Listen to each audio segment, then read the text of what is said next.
begini, di dalam kebenaran pasti membawa kebaikan karena kita sampai tujuan. Di dalam sebuah kebaikan belum tentu benar. Makanya nggak bisa hanya sekedar menyampaikan yang baik-baik saja yang enak didengar sama telinga. Kita harus menyampaikan kebenaran karena kebenaran itu yang memerdekakan manusia.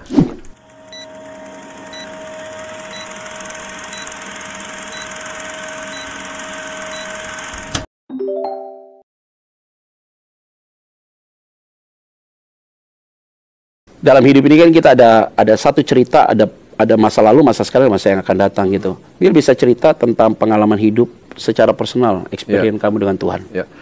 Saya dibesarkan di keluarga yang kalau orang Jakartanya dibilang kalau udah Kristen banget tuh Kristen banget gitu ya. Kristen ya? Pakai E gitu ya? Pakai udah Kristen banget.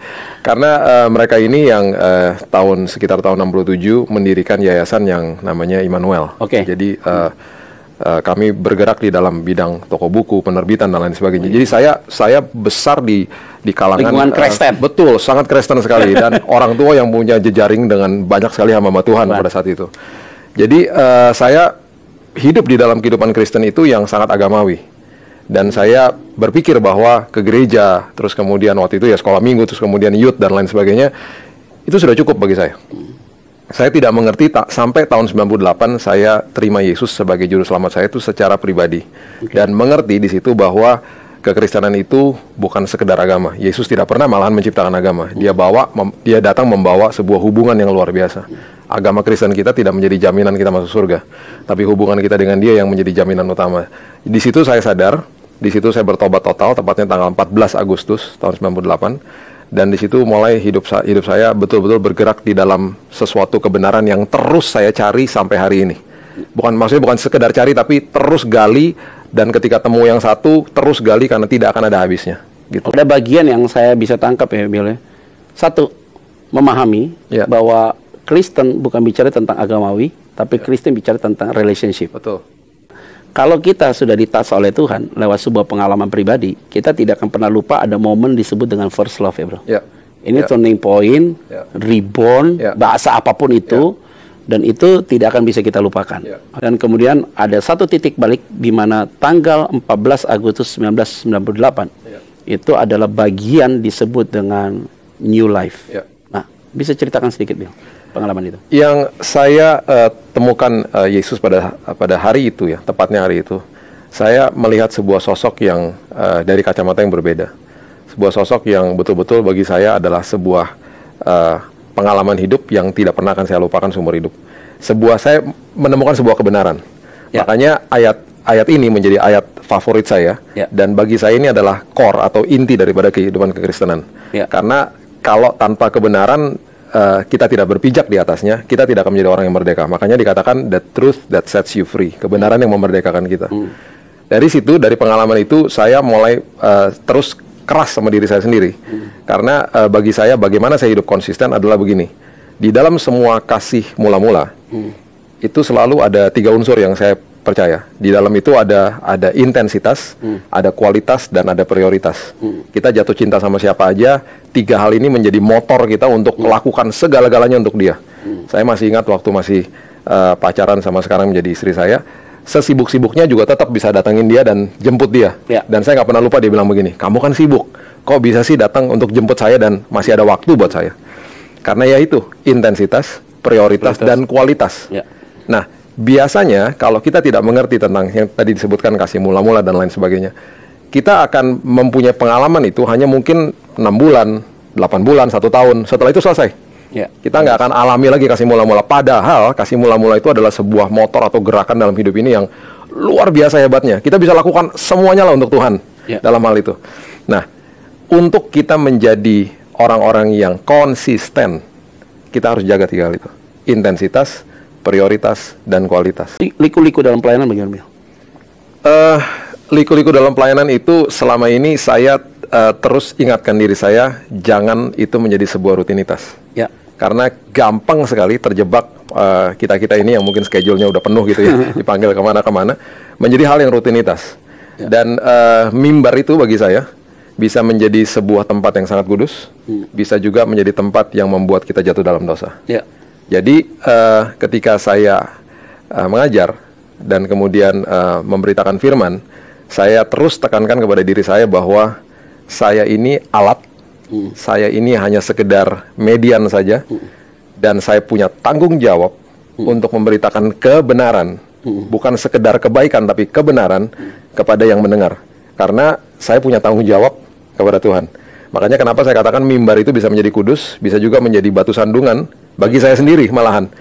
Nah, untuk itu makanya saya selalu tekankan kepada diri saya sendiri, saya tidak mau setiap kali saya berdiri di dalam sebuah tempat atau dimanapun, saya tidak pernah suka ketika diri saya merasa, gampang nih crowdnya.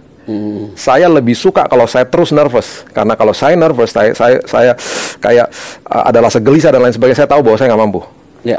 Dan walaupun sudah belasan tahun pelayanan, saya selalu mau punya rasa itu untuk supaya saya tahu dan saya yakin bahwa saya itu nggak bisa, hanya Tuhan yang memakai saya, makanya saya dimampukan. Nah, paling bahaya adalah begini kan, sekarang kan nilainya adalah gereja sudah jadi industri, bos. Ya. Ya. Jadi antara setuju nggak setuju, ya kita harus setuju, gitu loh. Karena gereja ini jadi industri. Jadi bagaimana mereka memberikan sebuah pelayanan yang memuaskan jemaat, tetapi di dalamnya unsur entertain begitu kuat sekali. Dalam unsur entertain kuat sekali sehingga mengkaburkan kebenaran itu sendiri.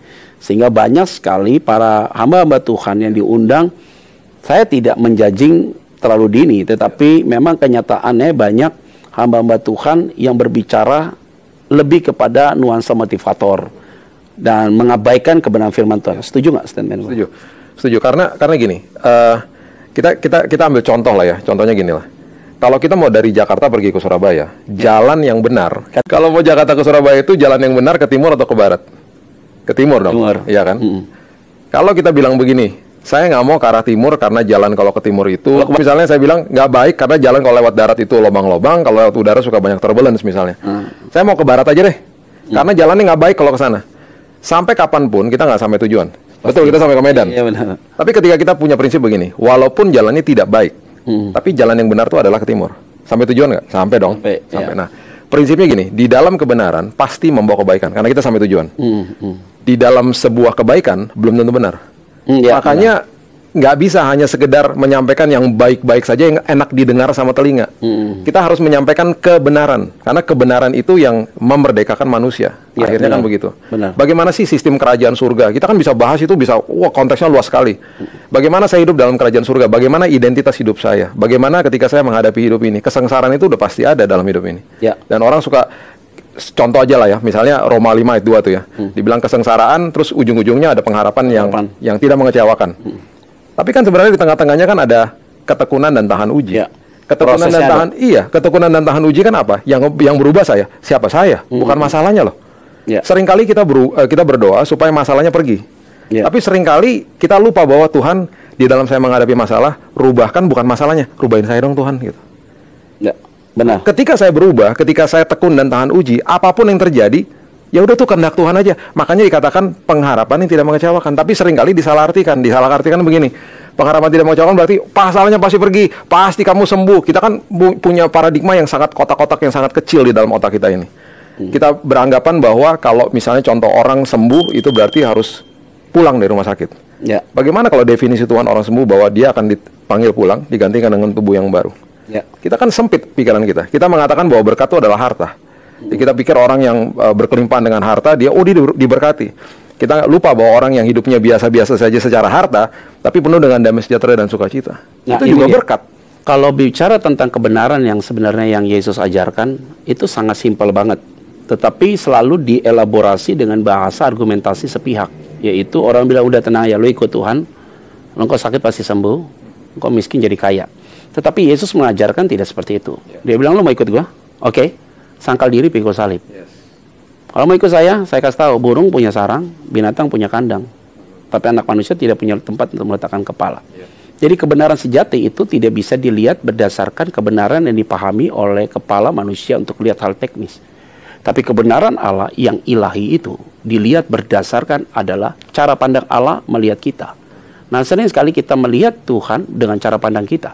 Tetapi bagaimana kita melihat Tuhan dengan cara pandang Allah sendiri. Nah, bahwa memang ada satu tujuan yang harus kita pahami ada di situ. bukan semata-mata kata lu bro tadi kan, bahwa orang kaya itu diberkati, tetapi orang miskin tidak diberkati. Intinya bukan masalah materi kan, intinya adalah masalah lo ada damai atau tidak, gitu loh, ada sukacita. Nah, bicara tentang kebenaran yang sejati itu kan, maka ada bobotnya kuat bos. Kalau tentang kebenaran yang hakiki, maka ini kan sering sekali ada ruang gap bos. Ya nggak, Bill? Antara pemahaman dunia dengan pemahaman Allah. Spiritnya beda banget tuh. Kayak ada sunsang tuh kayak satu sisi orang dunia bilang lu tampar kiri tampar pipi kanan dong. Kita nggak boleh, kita kasih malah dia. Lo kalau ada orang benci, benci dong. Sekarang di sini Yesus bilang nggak bisa dong. Kalau benci kamu mampuni dia dong. Jadi ada satu kontradiktif. Nah, ruang hampa ini paling bahaya nih. Nah, pernah nggak mengalami satu keadaan di mana memang market atau market bahasa pasar gitu ya, bahasa atau jemaat yang kita layani itu memang, wah ini berat nih kayak ini. Kayaknya nih gue ngomong lagi, gue nggak mau tembok nih, gue bilang gitu loh. Nah, antara ini mereka paham atau tidak paham? Karena mungkin selama ini pengajaran yang disampaikan itu hal-hal yang sifatnya cara pandang manusia. Gimana bro? Yang betul-betul parah ya, sebenarnya dalam tanda kutip ya bisa dibilang parah, yang arti katanya nih pengajaran-pengajaran yang dari dulu-dulu yang sudah diberikan kepada mereka. Sampai-sampai kebanyakan yang kesulitan yang saya hadapi adalah yang mereka kejar tuh berkat sama mujizat, bukan Yesusnya. Makanya carilah dahulu kerajaan Allah dan kebenarannya, maka segala sesuatu ditambah-tambahkan dalam hidupmu. Mencari kerajaan Allah dan kebenaran itu tugas kita. Segala sesuatu ditambahkan itu tugasnya kerajaan surga, bukan tugas kita. Jadi ketika kita melakukan hal itu, kata ditambahkan itu malahan artinya bisa dimultiplikasi, menjadi magnet, semuanya akan datang sendiri kepada kita. Kita ini, yang perlu kita pahami adalah begini, yang saya selalu sampaikan kepada jemaat begini, kita ini adalah pengelola, bukan pemilik.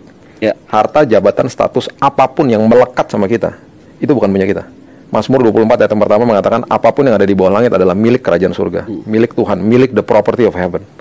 Jadi apapun yang kita punya dalam hidup ini, yang kita pikir kita punya, itu hanya pinjaman yang dipinjamkan sama kerajaan surga untuk dikelola. Makanya ada Matius 25 dikatakan, diberikan talenta 5, 2, dan 1 sesuai dengan kesanggupannya. Kalau kita sanggupnya 1, sanggupnya 2, ya dititipkannya 2, dan harus dikelola. Nah, ketika kita mengerti tentang hal ini, dan mengerti juga bahwa Mazmur mengatakan hidup manusia hanya 70, kalau kuat 80 tahun. Kita datang nggak bawa apa-apa, pulang nggak bawa apa-apa. Datang telanjang, pulang telanjang loh. Datang dikasih baju di rumah sakit, pulang dikasih baju juga waktu dimandikan jenazahnya. Betul-betul nggak bawa apa-apa. Jadi selama hidup ini kita harus mengerti bahwa kita ini adalah steward, pengelola, bukan owner, bukan pemilik. Ketika kita mengerti tentang kebenaran ini, kita merdeka. Kita nggak akan banding-bandingkan hidup kita sama orang lain. Nggak capek jadi mas? Nggak capek. Kita akan nggak ada iri hati, nggak ada kecemburuan dan lain sebagainya. Karena kita merasa bahwa oke, berarti porsi saya segini, kapasitas saya segini, saya bertanggung jawab untuk mengelola. Dan ketika saya kelola dengan baik, saya dipercaya perkara yang lebih besar. Perkara yang lebih besar pun itu punya kerajaan surga, bukan punya kita. Jadi ketika kita mengerti tentang hal ini, kita merdeka hidupnya. Kita nggak akan banding-banding sama orang lain. Dan ketika kita dapat yang kecil misalnya, dipercayakan Tuhan walaupun masih kecil, kita harus mengerti satu hal begini, tongkat di tangan Musa nggak ada artinya, tapi ketika bermitra sama Tuhan membelah lautan. 5 roti dan 2 ikan nggak ada artinya, ketika bermitra sama Tuhan memberi makan ribuan orang. Batu dan umban nggak ada artinya, diketawain sama Goliat. Tapi ketika bermitra sama Tuhan membunuh Goliat. Jadi apapun yang masih kecil, yuk kita kelola bersama-sama. Itulah kebenaran, dan mengerti bahwa dunia ini pasti ada kesengsaraan. Hidup dalam dunia yang penuh dengan dosa kok. Jadi harus mengerti tentang itu. Saya sangat suka dengan apa yang Sadrak, Mesak, dan Abednego lakukan. Itu statement yang paling dahsyat. Ini bukan Nesor ya? Benar. Daniel 3 ayat 17 dan 18. Baca ayat itu menjadi sebuah pedoman yang luar biasa. Jangan kasih kondisi sama Tuhan. Mereka diperhadapkan dengan tungku api. Mereka harus menyembah dewa yang Raja Nebukadnezar dirikan. Pernyataan mereka cuma begini, kami tahu bahwa Tuhan kami sanggup menolong kami, melepaskan kami dari tungku api. Kita kalau baca di Sekolah Minggu kan kita udah tahu ujung-ujungnya kan disertai sama malaikat Tuhan. Mereka mana tahu? Mati dibakar hidup-hidup loh.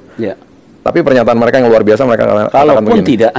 Kalaupun tidak, seandainya tidak, kami tetap tidak akan menyembah dewa yang Raja Tuhanku dirikan itu. Dengan kata lain, apapun yang terjadi, saya tidak akan memberikan kondisi atau syarat kepada Tuhan. Apapun yang terjadi, saya tetap akan taat. Apapun yang terjadi, saya tetap akan setia sama Tuhan.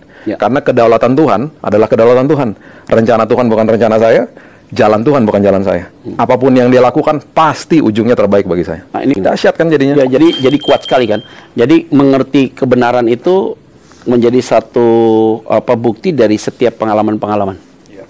Jadi kalau tadi contoh-contohnya bukan Nesar, Daniel, Terus kemudian tentang Sadrak, Mesak, dan Abednego yang tentang Nebukadnezar itu. Terus kemudian kita tentang Stefanus ketika dirajam oleh batu. Kita melihat juga Petrus ketika dia harus disalibkan. Bukan dia sangkal ya, dia disalibkan. Bagaimana dengan Yohanes, Petrus ketika dalam penjara juga. Itu banyak sekali cerita-cerita yang memberikan bahwa kebenaran sejati itu justru memerdekakan mereka.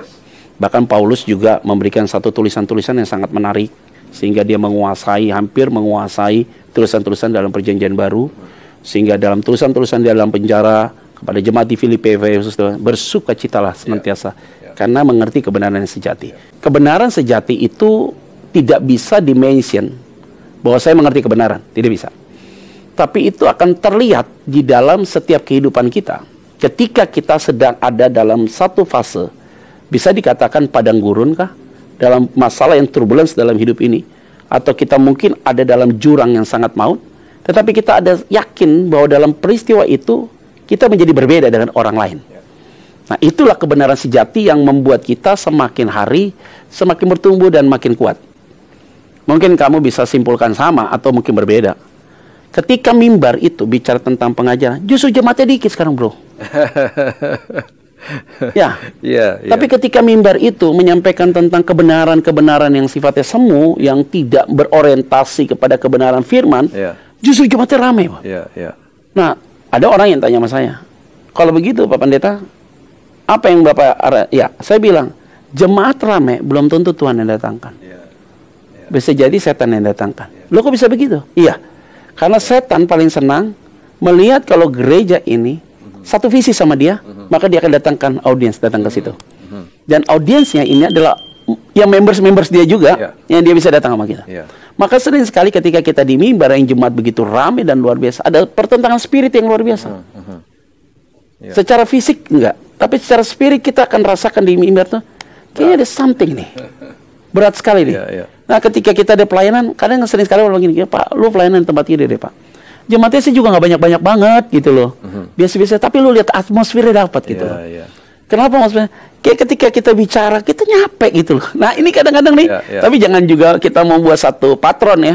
Jemaat yang besar tuh setan yang datang kan. Kalau jemaat yang kecil tuh nggak bisa gitu dong. Ini ada pembelaan di gereja yang kecil nih. Karena gereja kecil juga bisa jadi setan yang datang kan, bos kan. Kita ini begitu banyak ya. Jadi intinya adalah tidak terlihat dari sebuah kuantiti.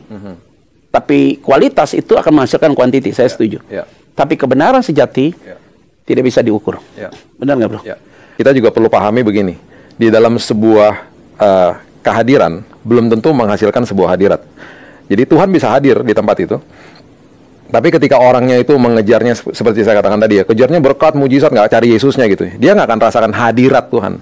Hadirat itu bahasa aslinya countenance to countenance, face to face. Contohnya gini. Saya sama Bung Petra nih misalnya ada di sebuah perkawinan kemarin ya misalnya. Kita ketemu hari ini, kemudian kita ngobrol-ngobrol, terus kita baru sadar bahwa kita ada di perkawinan kemarin, pesta perkawinan. Loh, kok nggak ketemu gitu ya? Wah, rame sih bro, gitu ya. Jadi kita nih nggak rasakan hadirat kita, padahal sama-sama hadir di situ. Makanya di dalam sebuah kehadiran, belum tentu menghasilkan sebuah hadirat. Tapi di dalam sebuah hadirat tuh pasti ada sebuah kehadiran. Contohnya lagi gini, ketika saya ada di rumah, saya hadir di rumah, anak saya ada di kamar sebelah, karena hadirat saya tidak ada bersama-sama dengan dia bisa jatuh dari bangku. Karena saya tidak proteksi dia. Makanya kenapa orang yang datang ke gereja yang kerap kali terus carinya hanya berkat, mujizat, akhirnya kecewa sama Tuhan. Hadirat Tuhan ada kok di situ, tapi dia tidak merasakan. Tuhan hadir di situ, tapi dia tidak merasakan hadirat Tuhan. Dia pulang hampa aja, tapi ada orang sebelahnya yang duduk sebelahnya, aku rasakan kok hadirat Tuhan. Karena datangnya betul-betul fokus sama Tuhan. Jadi makanya kejar Yesusnya tuh luar biasa. Kejar Yesusnya tuh paling dahsyat. Segala-galanya makanya ditambah-tambahkan dalam hidupmu. Jadi tadi kalau Billy menyampaikan bahwa ada kehadiran dan kemudian ada hadirat, dan ini bicara tentang bagaimana omnipresent ya bro, itu berarti kehadiran Allah itu adalah Allah yang hadir secara objektif gitu ya. Nah sering sekali atau umat Tuhan yang hadir tidak merasakan hadirat Allah. Ini sifatnya subjektif. Nah tapi yang paling penting adalah Holy Spirit. Jadi untuk mengerti kebenaran yang sejati, maka dia harus mengalami yang disebut dengan itu, pembaharuan hidup. Jadi kalau dia sudah mengalami pembaharuan hidup, dia hadir dalam sebuah ibadah, pasti dia merasakan hadirat Tuhan. Karena ada konektivitasnya luar biasa sekali. Jadi kebenaran sejati Berbeda dengan kebenaran semu, artinya kebenaran dunia. Cara pandang dunia melihat dirinya untuk dirinya. Kebenaran sejati melihat dirinya dari kacamata Tuhan. Berbeda. Yang kedua, cara pandang dunia, orang dunia melihat dunia untuk kepentingannya. Tapi cara pandang Allah melihat dunia hanya sebagai tools, bukan menjadi core. Core-nya adalah Tuhan. Dan yang terakhir tadi kalimatnya bagus ya. Kalimat terakhir tadi yang kamu sampaikan, intensitas, prioritas, dan kualitas. Jadi 3 hal itu menjadi kesimpulan kita sih sebenarnya untuk bicara tentang kebenaran sejati. Mungkin mau kasihkan pernyataan statement untuk para pemirsa, brother. Saya mengajak semua dari kita untuk jangan pernah stop menggali kebenaran. Karena kebenaran itu adalah sesuatu yang sangat luar biasa. Ketika saudara hidup di dalam kebenaran, saudara dimerdekakan. Ingat, saudara dan saya adalah warga kerajaan surga. Kerajaan surga itu adalah sebuah sistem kerajaan yang sangat luar biasa. Kita dikirim ke muka bumi ini dengan purpose, dengan tujuan. Kita hidup hanya 70-80 tahun, firman Tuhan katakan. Kita diberikan assignment, tugas oleh kerajaan surga untuk mengkolonisasi bumi dengan budaya kerajaan surga. Dimanapun saudara ditempatkan, tempat pekerjaan saudara, pelayanan saudara, di rumah tangga saudara, datanglah kerajaanmu di bumi seperti di surga. Bawa surga, suasana surga dimanapun saudara berada. Jadilah warga kerajaan surga yang luar biasa, hidup dan berjalan di atas kebenaran firman Tuhan.